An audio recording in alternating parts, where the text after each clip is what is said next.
ठीक है, देखिए पूरा कवर हो रहा है। ठीक,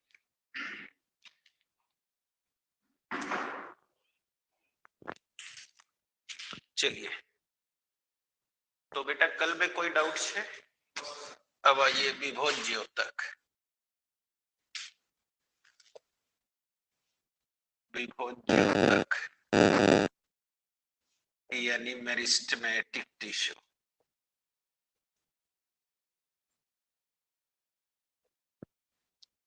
कल का आपने डेफिनेशन सुना है ना?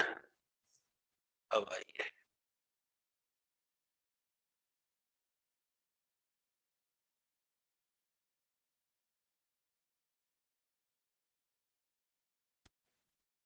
चले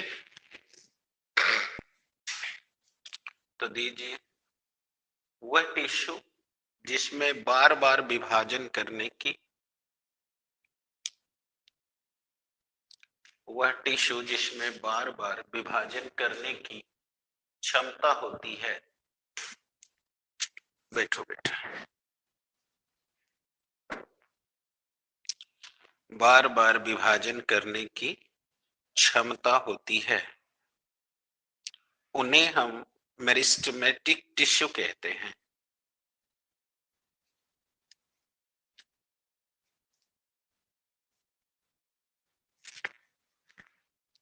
मेरिस्टेमेटिक टिश्यू कहते हैं। इनमें निम्न विशेषताएं होती हैं। अब कल का जितना समझाए हैं आज वो आपको आराम से क्लियर रहेगा। चले बोलो, पहला कल का पढ़े हो आप कि ये लिविंग सेल है। पहला ये लिविंग सेल होती है।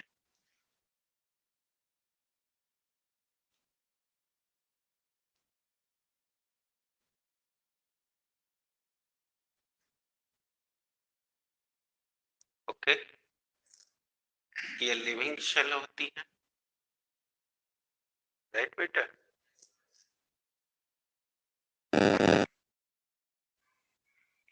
रह रह के खराब दिखाने लगता है।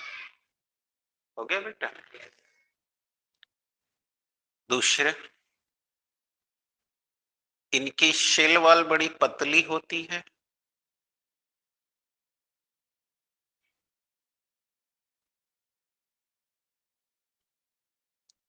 तीसरा, इनका देखिए कल का जो बताए हैं ना, अगर आप लोग दोहरा के आए हैं तो एकदम आराम से आ जाएगा।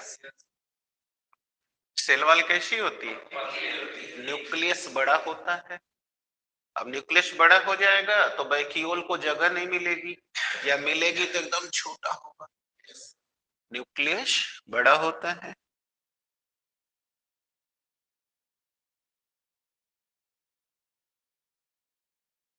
वैक्यूल्स एब्सेंट या बहुत छोटे आकार का होता है।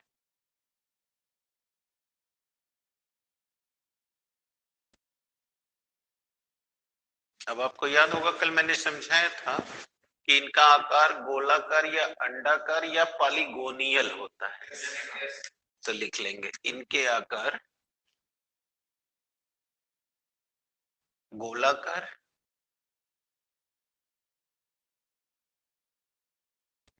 यानी राउंड शेप या ओवल शेप, है ना जी?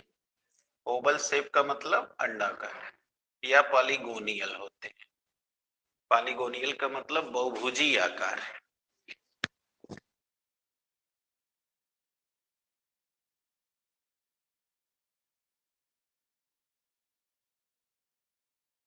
ओके, अब चलिए इसको मेरिस्टेमेटिक टिश्यू को डिवाइड कर दिया जाए।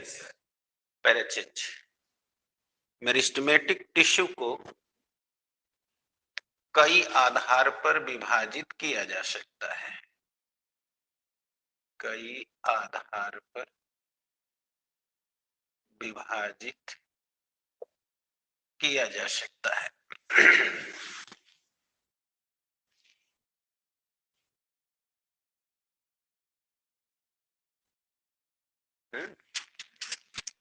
विभाजित किया जा सकता है। लीजिए पहला, उत्पत्ति व विकास पर, उत्पत्ति व विकास के आधार पर। एक एक आधार ले रहे हैं और डिराइव कर रहे हैं। उत्पत्ति व विकास के आधार पर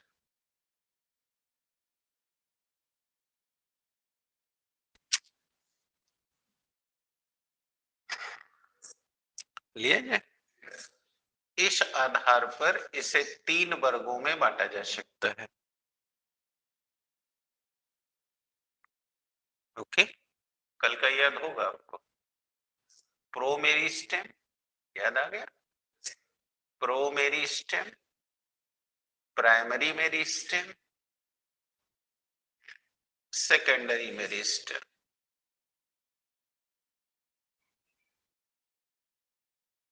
सेकेंडरी मेरिस्टेम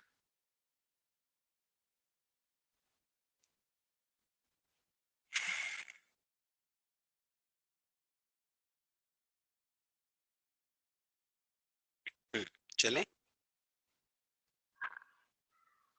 अब पहला लीजिए प्रोमेरिस्टेम।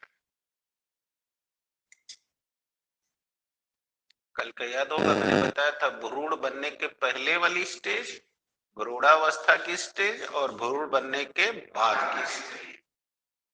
तो दीजिए पहला प्रोमेरिस्टेम, ये समान आकार वाली पतली सेल वॉल वाली, पतली यानी थिन सेल वॉल वाली। कल का डाटा आपने रफ पे पढ़ा होगा तो सारा होगा, या कल का वीडियो देखिएगा। ये समान आकार वाली पतली सेल वॉल वाली कोशिकाओं का समूह है।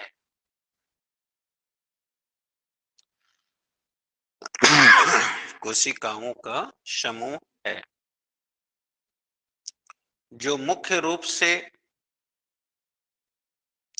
जड़ तथा तने के, जड़ हो चाहे तना हो,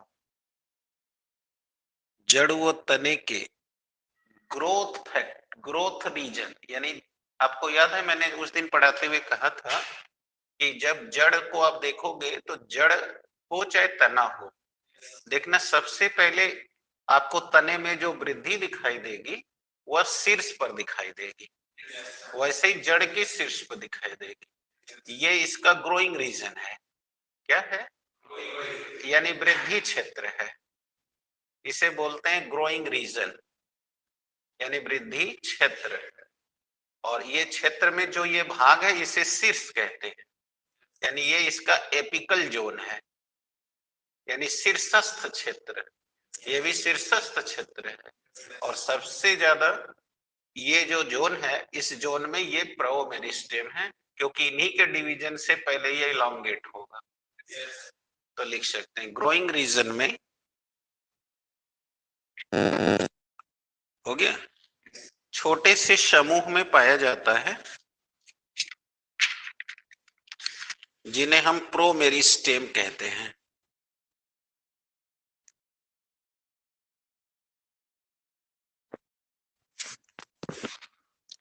प्रोमेरिस्टेम कहते हैं।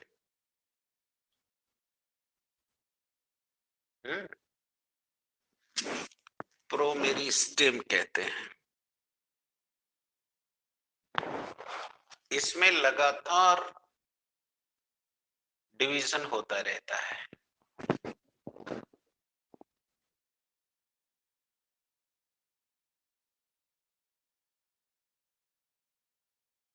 तो ये था बेटा प्रोमेरिस्टेम। अब दूसरा दीजिए प्राइमरी मेरिस्टेम।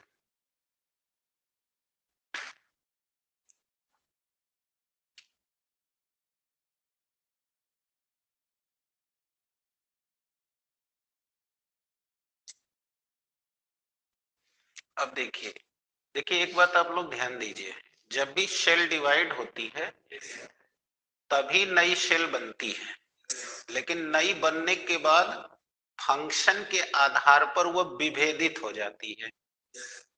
यानी उस घटना को हम सेल डिफरेंशिएशन कहते हैं, यानी कोशिका विभेदन। जैसे आप सब बच्चे हो और अभी आप जब तक जॉब नहीं कर रहे हो तब तक सबकी पढ़ाई एक जैसी है। आप भी इंटर साइंस के हो, वो भी इंटर साइंस के हैं, अतः आप ये प्रो मेरिस्टेम में हो। कल जब आप कैरियर बनाओगे तो आप में कोई इंजीनियर बन जाएगा, कोई डॉक्टर बन जाएगा, कोई कुछ बनेगा। तो जो इंजीनियर बनेगा वो डॉक्टर वाला काम नहीं करेगा, है वो भी लड़का ही, तो बताओ उसका सारा शरीर एक जैसा है, लेकिन अब वो कार्य करेगा इंजीनियरिंग का तो कहा जाएगा ये इंजीनियर साहब है, कार्य करेगा वकालत का तो कहेंगे वकील साहब है, कार्य करेगा डॉक्टरी का तो कहेंगे डॉक्टर साहब हैं। तो बोलो कार्य के विभाजन पर अब सब है तो मनुष्य ही, लेकिन कोई डॉक्टर साहब कहा जाएगा, कोई, तो ये क्या हो गया, विभेदन हो गया। वैसे ही सब सेल प्रो मेरिस्टेम ही है, लेकिन डिवाइड होके जैसे जैसे सेल बनती जा रही है कार्य के आधार पर अब वो कहलाएंगी कि ये डाइजेस्टिव सेल है, तो कहा जाएगा ये स्टोरिंग सेल है। अब उस कार्य की वजह से अब वो एक दूसरे से वेरिएट होने लगेगी, कोई लंबाई में वृद्धि करेगी तो कोई मोटाई में करेगी। तो लंबाई में कर रही है तो एपिकल है, मोटाई में कर रही है तो इंटर, तो उसमें लैटरल सेल हो गई। समझ आ गया? तो अब ये देखो विभेद होने लगा, तो इसका काम है प्राइमरी मेरिस्टेम। तो यही चीज हम लिख देते हैं, लिख लो। ऊतक का जब निर्माण हो जाता है तो कार्य के आधार पर उनका विभेदन किया जाता है।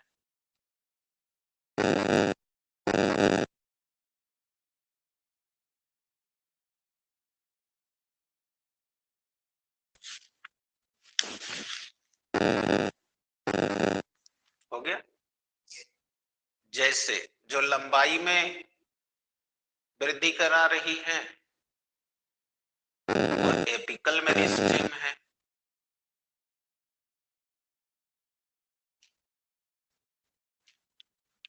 जो इलोंगेशन करा रही है वह एपिकल मेरिस्टेम हो गई।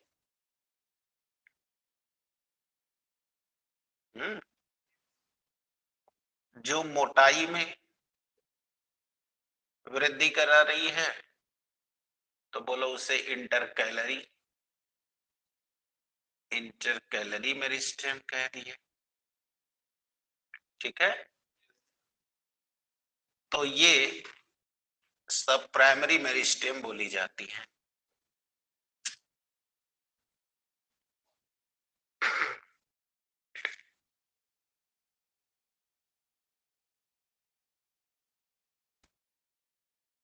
ओके बेटा, अब यही प्राइमरी जो है आगे चल करके बदल जाएंगी सेकेंडरी में, जो स्थायी रूप पकड़ लेंगी। तो दूसरा के बाद तीसरा हो गई सेकेंडरी मेरिस्टेम।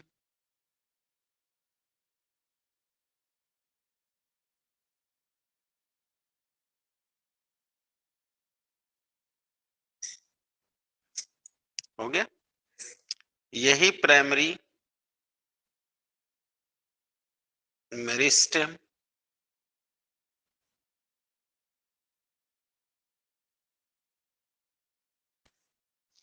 हो गया। आगे चलकर सेकेंडरी ग्रोथ कराएंगी,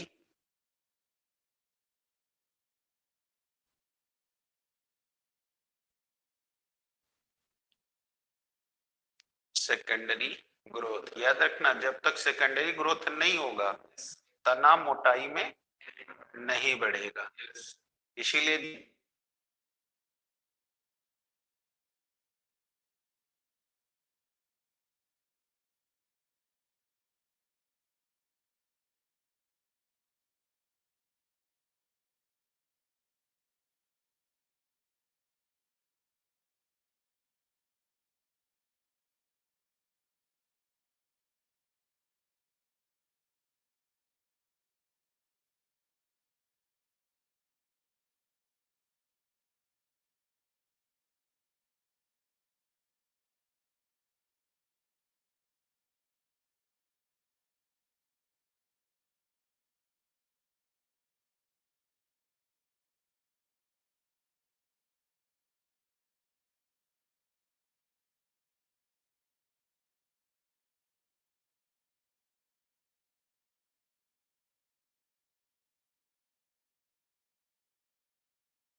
बताएं प्रॉब्लम।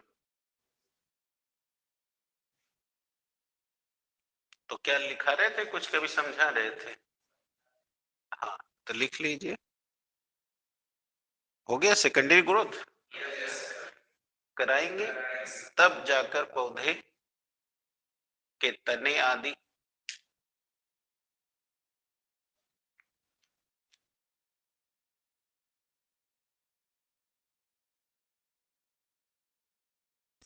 मोटाई में बढ़ते हैं। हम्म,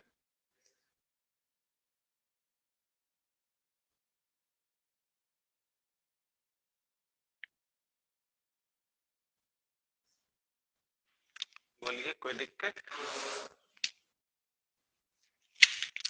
तो ये तो हो गया बेटा पहला, उत्पत्ति व विकास के आधार पर। दूसरा, स्थिति के आधार पर।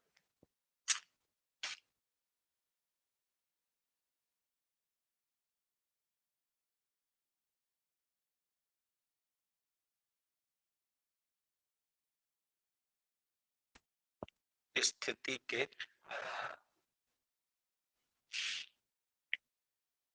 चले, अब स्थिति का मतलब होता है कि तना और जड़ में ये कहाँ है, शीर्ष पे है, मध्य में है, पार्श्व में है, कहाँ है, समझ गए? इस आधार पे हम बांट सकते हैं। तो लिखिए, मेरिस्टेम की पोजीशन के आधार पर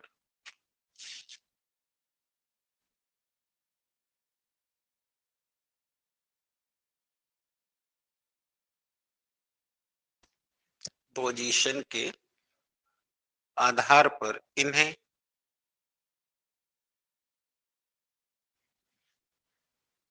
इन्हें तीन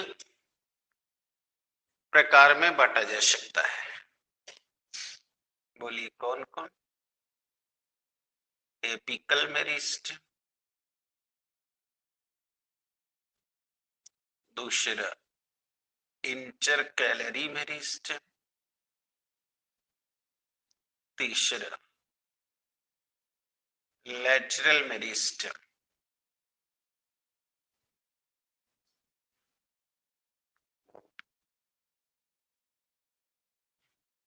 ओके, बोलिए, अब ये लोकेशन पे बात हो रही है, तो दीजिए पहला एपिकल मेरिस्टेम।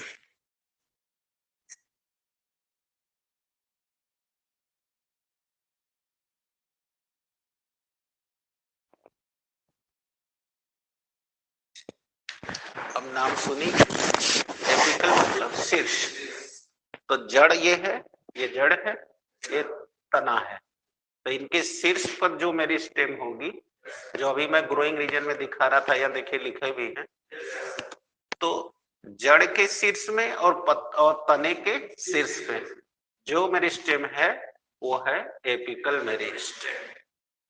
आ गया ना? तो लिख लीजिए, पौधे के जड़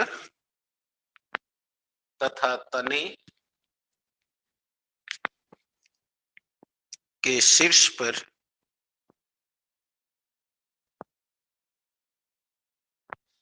पाई जाने वाली मेरिस्टेम को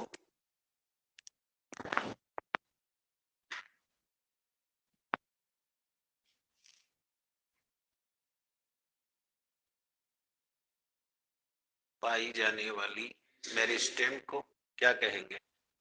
एपिकल मेरिस्टेम कहते हैं।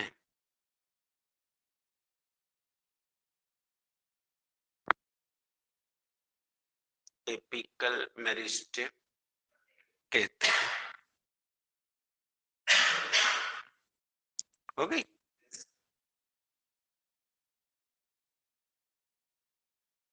जो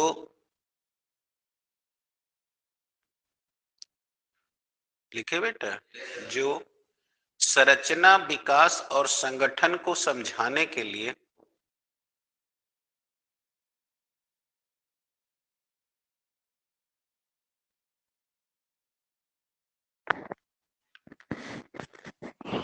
समझाने के लिए निम्न विचारधाराओं के रूप में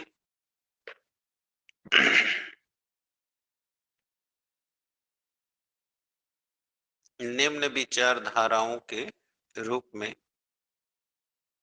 हो गया प्रस्तुत की गई है।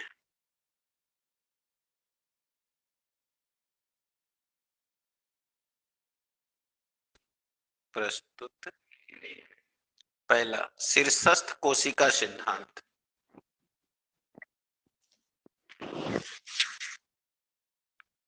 पहला शीर्षस्थ कोशिका सिद्धांत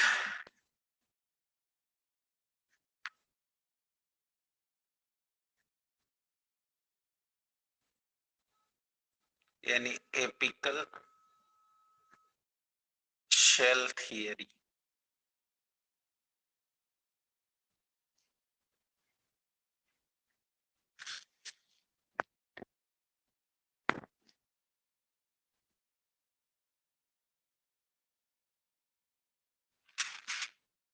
हो गया। इस थियरी के अनुसार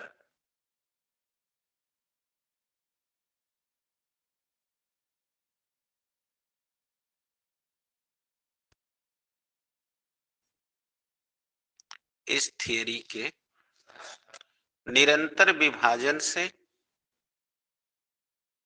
पौधे के सभी भागों में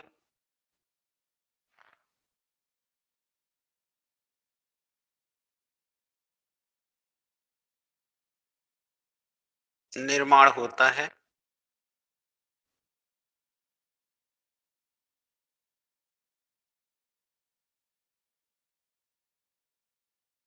हो गया। जैसे एल्गी, ब्रायोफाइटा, टेरिडोफाइटा,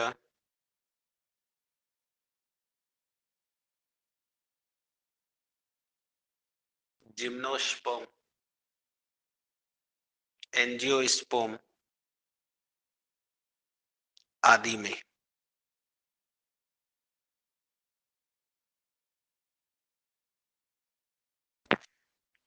हो गया। जैसे आप जानते हैं कि एल्गी यानी शैवाल, शैवाल में आप देखे होंगे, चूंकि शैवाल आप पढ़ भी लिए हैं, न उसमें रूट है न सूट है न लीफ है, एक थैलस बॉडी है और वो समान रूप से चारों तरफ फैलती रहती है। तो इन सब को हम इस थियरी से समझा सकते हैं। क्लियर हो गया कि भी नहीं आ गया? क्योंकि इन सब में आप देखेंगे तो इसका एपिकल जो नहीं है, ये एक सेल है, चाहे मल्टी सेलुलर है चाहे फिलामेंट है, उनमें सब चारों तरफ फैलती रहती है, यानी बिना एपिकल सेल के प्रेजेंस के। इसी तरह अगर आप टेरिडोफाइट देखें तो आपको याद होगा उसमें कोन बनते हैं जिम्नोस्पर्म में, तो जब शीर्ष पर कोन है तो डेवलपमेंट कैसे होगा? तो वहां एपिकल शेल नहीं है फिर भी डेवलपमेंट हो रहा है। तो ये थ्योरी समझा देती है। दूसरी थ्योरी है हिस्टोजेन थियरी। हिस्टोजेन थियरी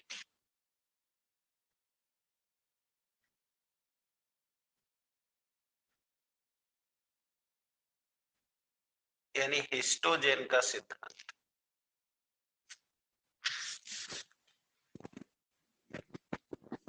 चले, इस सिद्धांत के द्वारा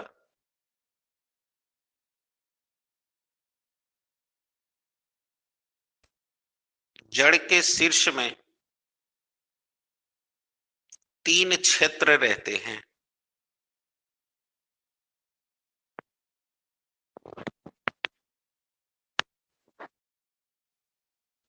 तीन, पहला डर्मेटोजेन,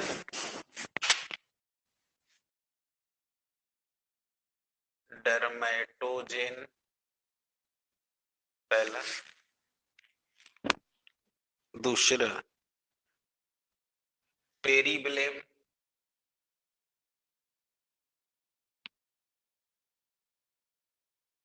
और तीसरा प्लीरोम।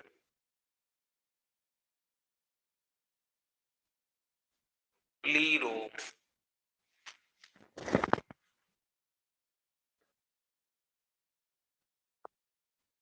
हो गया। अब पहला डर्मेटोजेन, यह एक कोशिकीय मोटी सबसे बाहरी परत होती है।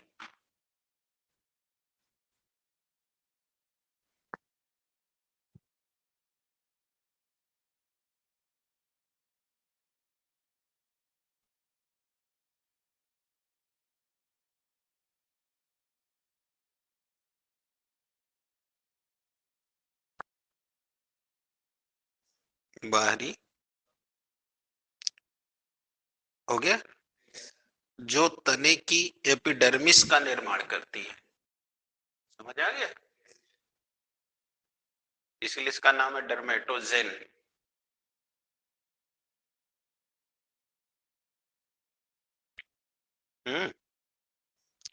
अब दूसरा पेरीब्लेम,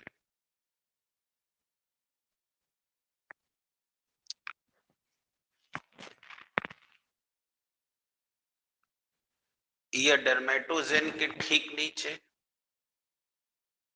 होती है।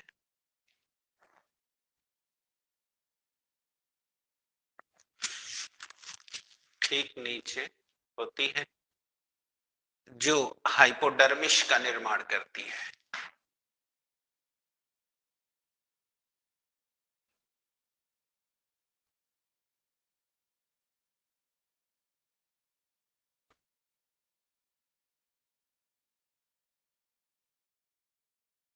हो गया, हाइपोडर्मिस का निर्माण करती है। ठीक है, इसी के कारण एंडोडर्मिस भी बनता है।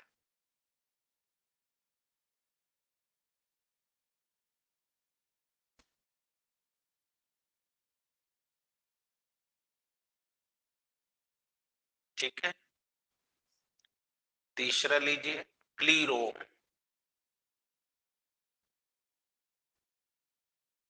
क्लीरोम,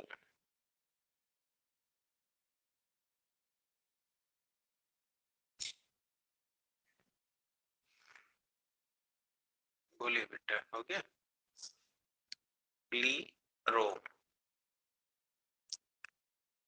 अब ये क्या कर रही है, अब कार्टेक्स के नीचे लिखिए, यह कार्टेक्स के ठीक नीचे पाया जाता है।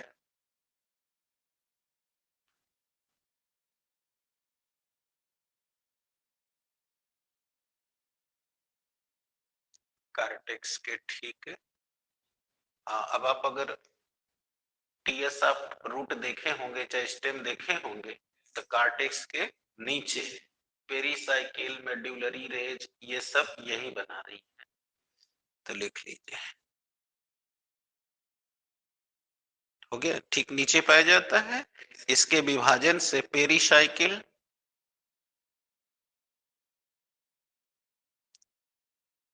मेडुलरी रेज, पिथ,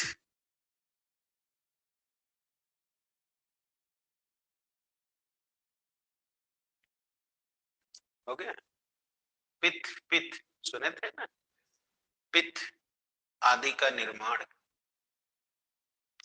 इन्हीं के द्वारा होता है।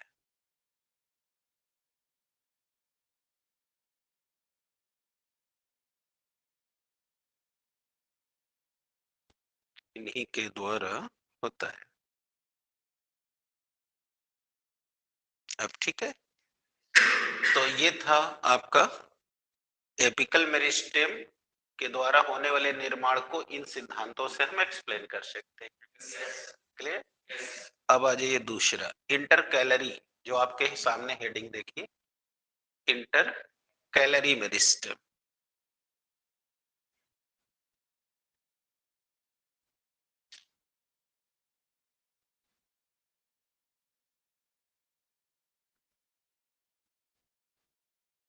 हो गया,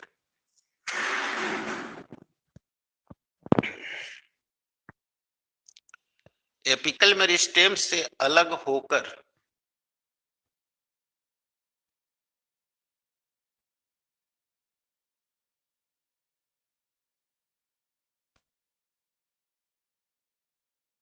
एपिकल मेरिस्टेम से छूटा हुआ भाग होता है।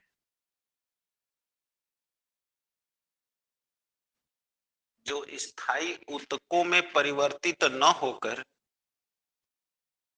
उनके मध्य में छूट जाता है।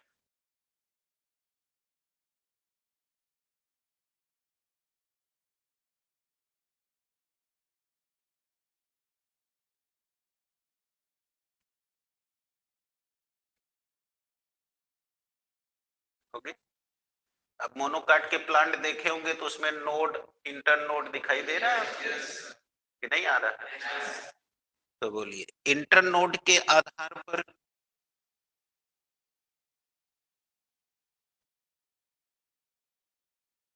पुदीने के तने की नोड पर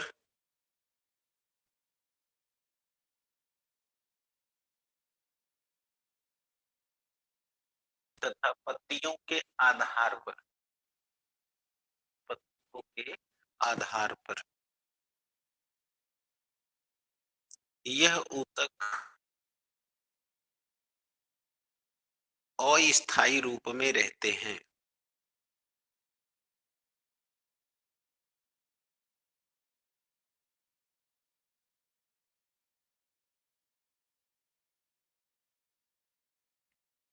फिर बाद में स्थायी ऊतक में बदल जाते हैं। स्थायी ऊतक में बदल जाते हैं।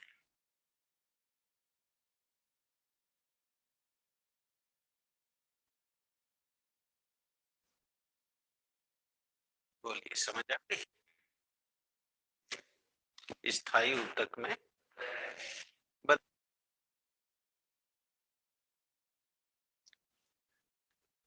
मानसी होगी, स्थायी ऊतक में बदल जाते हैं। लिख लिया? इन्हीं के विभाजन के फलस्वरूप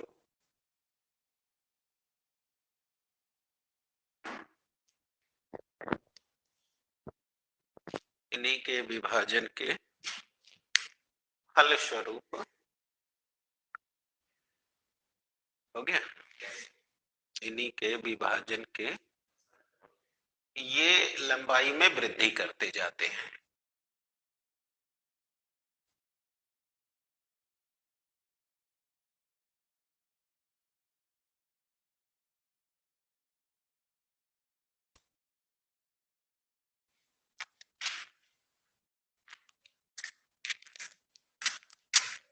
और प्रशांत फोन किया था, जाके ले लो।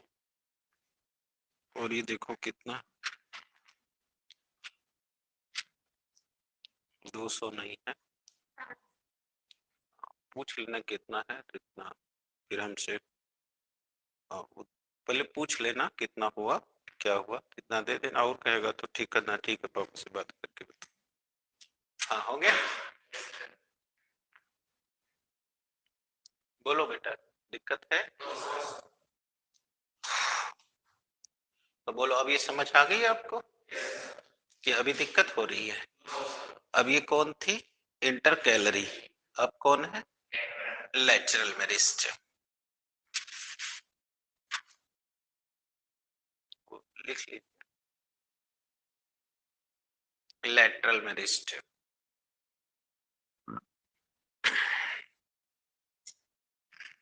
बोलिए, हो गया? ये ऊतक पौधों के तनों की मोटाई के वृद्धि के लिए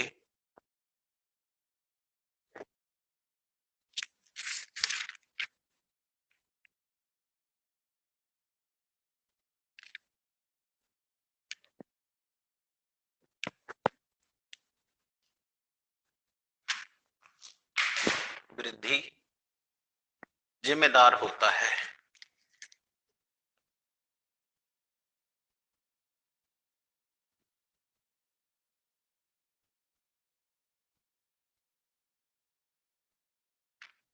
हो गया? क्यों? अब पूछ सकता है कोई क्यों, तो बता सकते क्योंकि इनमें जो डिवीजन है वो रेडियल दिशा में होती है। अभी चित्र बना के बता देते हैं। देखिए, ऐसा इसलिए होता है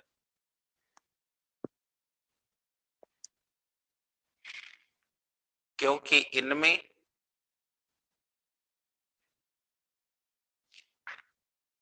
क्योंकि इनमें डिवीजन रेडियल दिशा में होती है।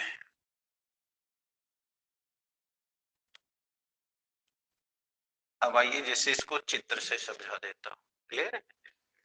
अब जैसे ये देखिए, अभी मैंने दिखाया कि ये आपका जड़ है और ये तना है, और आपने देखा भी होगा कि जब पौधा अंकुरित होता है तो आप जमीन के नीचे तो नहीं देख पा रहे हैं, जमीन के ऊपर देखेंगे। आज इसको नाप लीजिए, कल देखिएगा ये फटाक से बड़ा हो जाएगा। तो इसमें मोटाई में मोटा हुआ नहीं दिखेगा आपको, लंबाई में। तो इसका जो ग्रोथ, इसमें जो ग्रोथ हो रहा है, वहां की कोशिका डिवाइड होकर ये देखिए ऊपर भाग रही हैं, और जो इंटर कैलरी, अरे ये जो लेटरल मेरिस्टेम है, अब जैसे ये तना है तो इसकी कोशिका डिवाइड होके ऐसे भाग रही हैं, यानी त्रिज्या में रेडियल भाग रहे हैं। तो जब ये ऐसे भागेंगी तो लंबाई में बढ़ेंगी, और ऐसे भागेंगी तो मोटाई में बढ़ेंगी। इसीलिए आप लोग देहात में एक कहावत सुने होंगे कि जैसे कोई तना है तो उसका ये फुनगा कहलाता है, तो कहते हैं फुनगवा तोड़ दोगे ना तो ये मोटाने लगेगा। इसीलिए देखना, जब वो लंबाई में बढ़ाना होता है तो लोग अगल बगल की शाखा काट देते हैं, तो कहते हैं लंबा हो जाएगा, यानी इधर का पोषण रोक दिया तो सीधे पोषण इसको मिल रहा है, तो यहाँ की एपिकल मेरिस्टेम तेजी से डिवाइड होकर इलांगेट हो जाएगी।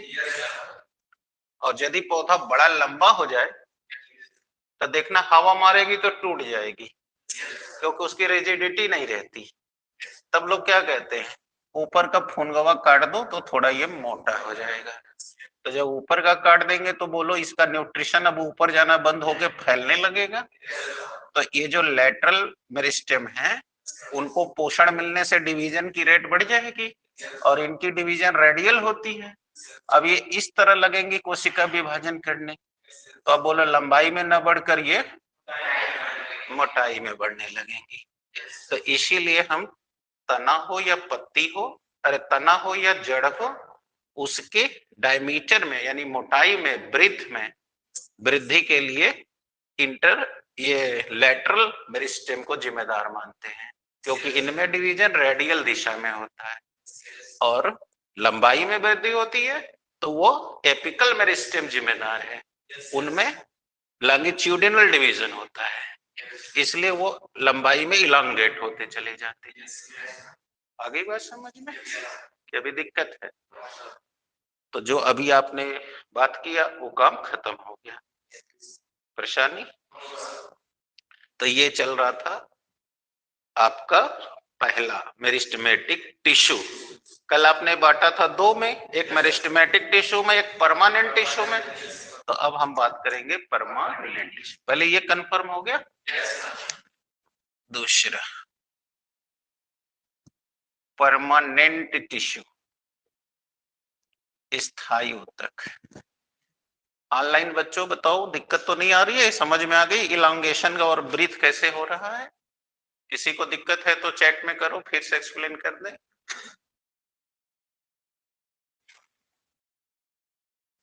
हाँ बेटा क्लियर हो गई? चैट में देखो कौन बोला है, Nandini Singh. No sir, thank you बेटा, क्लियर हो गई। अब कहीं दिक्कत हो तो दोबारा पूछिए, तब आ जाइए permanent tissue. Niranjan Maurya clear, thank you. It's okay.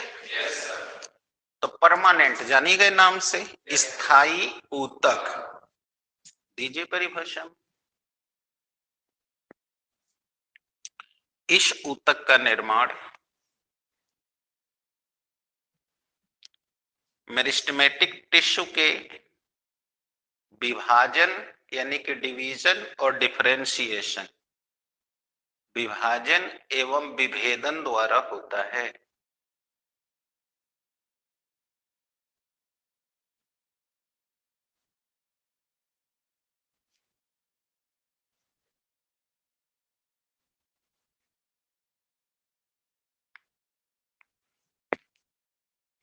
विभाजन एवं विभेदन द्वारा होता है। अभी मैं सुबह में भी, अभी मैं थोड़ी देर पहले भी समझाया ना आपको कि इसमें बार बार डिवीजन होगा, परंतु डिवीजन के कारण सेल की संख्या बढ़ेगी, समझ गए? और फंक्शन के कारण सेल में डिफरेंशिएशन होगा, मतलब जो जिस कार्य को करने के लिए उपयोजित हो जाएगी उसका रूप, रंग, आकार सब वैसा हो जाएगा। जैसे अभी मैंने आपको बताया ना डॉक्टर, इंजीनियर वगैरह वगैरह, तो सेल का निर्माण एक जैसे होता है, और डिफरेंशिएशन जब होता है अर्थात वो जब किसी एक कार्य के लिए उपयोजित कर दी जाती है तब वो दूसरी सेल से भिन्न हो जाती है, और तब जाके वो परमानेंट में कन्वर्ट होगी। समझ आ गई? अब कल का सुने हो इसके बारे में कि हमने इसे 3 में बांटा था, simple tissue, complex tissue, special tissue. कल का सब पढ़ा दिए हैं, इनके बारे में सब जानकारी भी दे दी है। अब कोई दिक्कत? पढ़ोगे तो सब रेडी रहेगा। तो परमानेंट टिश्यू है कितने प्रकार की है? 3। अब लिख दो, ये 3 प्रकार की है। कल का इसीलिए चार्ट पहले बना के बता दिया था कि जो मेहनती बच्चे हैं वो एकदम परफेक्ट हो जाएंगे। तो अब आज का ये पीरियड यही खत्म हो रहा है बेटा। अब आज का आप लोग को वीडियो शाम तक मिल जाएगा, तो आप अपना घर पे पढ़िए और इसके आगे अब कल के लेक्चर में होगा। थैंक यू बेटा। फिजिक्स के लिए बच्चे अभी 2 मिनट के बाद फिर से ऑनलाइन हो जाएंगे, ये अलग कर लूं बस, फिर से शुरू हो जाए।